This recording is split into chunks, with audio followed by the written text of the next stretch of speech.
ರಾಜ್ಯಾದ್ಯಂತ ಮುಂಗಾರು ಮಳೆ ಅಬ್ಬರ ತುಂಬಿ ಹರಿಯುತ್ತಿದೆ ಧಾರವಾಡದ ಬೆಣ್ಣೆಹಳ್ಳ. ತೋಟದ ಮನೆಯಲ್ಲಿದ್ದ ಕುಟುಂಬಕ್ಕೆ ಜಲ ದಿಗ್ಬಂಧನ.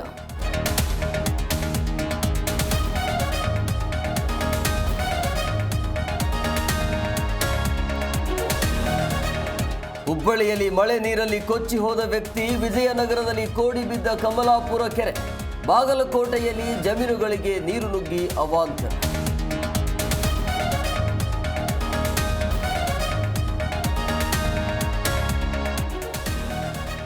ಕಾಲ್ ತುಳಿತದಲ್ಲಿ 11 ಮಂದಿ ಸಾವು ಪ್ರಕರಣ, ಮಧ್ಯಾಹ್ನ ಹೈಕೋರ್ಟ್ಗೆ ವರದಿ ಸಲ್ಲಿಸಲಿರುವ ಸರ್ಕಾರ, ಗಾಯಗೊಂಡ ಮಕ್ಕಳಿಗೆ ಪರಿಹಾರ ನೀಡುವಂತೆ ಆಗ್ರಹ.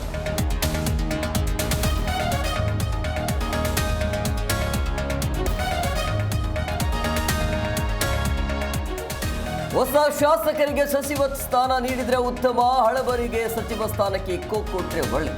ದಾವಣಗೆರೆಯಲ್ಲಿ ಶಾಸಕ ಶಿವಗಂಗಾ ಬಸವರಾಜ್ ಹೇಳಿದರು.